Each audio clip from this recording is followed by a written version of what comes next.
2026 সালের প্রথম ত্রৈমাসিকে মার্কিন নাগরিকরা বড় রিফান্ড পাবেন। ওয়ান বিগ বিউটিফুল বিল আইনের কারণে 2025 সালের কর ছাড় থেকে অনেক পরিবার অতিরিক্ত অর্থ ফেরত পাবে। রিফান্ড $1000 থেকে $2000 পর্যন্ত হতে পারে, যা বিশেষত মধ্যম আয়ের পরিবার এবং শিশুসহ নাগরিকদের দৈনন্দিন খরচ এবং জরুরি প্রয়োজনে সহায়তা করবে।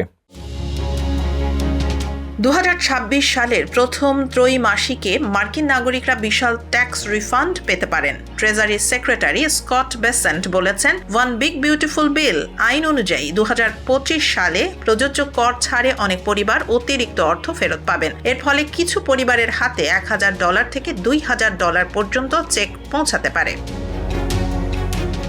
IRS হোল্ডিং টেবিল পরিবর্তন না করায় নাগরিকরা বছরের মধ্যে ধাপে ধাপে এই সুবিধা পাননি। তবে 2026 সালের ট্যাক্স রিটার্নের সময় এই সুবিধা একসাথে ফেরত দেওয়া হবে। বিশেষত মধ্যম আয়ের পরিবার এবং যারা শিশুর tax credit, standard deduction, SALT deduction ও অন্যান্য বোনাস সুবিধা পান, তাদের জন্য এটি বড় আর্থিক সহায়তা হিসেবে কাজ করবে।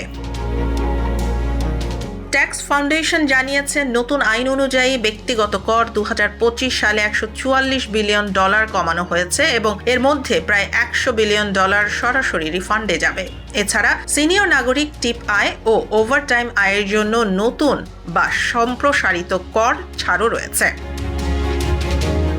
ট্রেজারি সেক্রেটারি বেসেন্ট বলেন, এটি ইতিহাসের সবচেয়ে বড় রিফান্ড চক্র হতে পারে। প্রথম ত্রৈমাসিকে অর্থ ফেরত পাওয়ার সম্ভাবনা সবচেয়ে বেশি।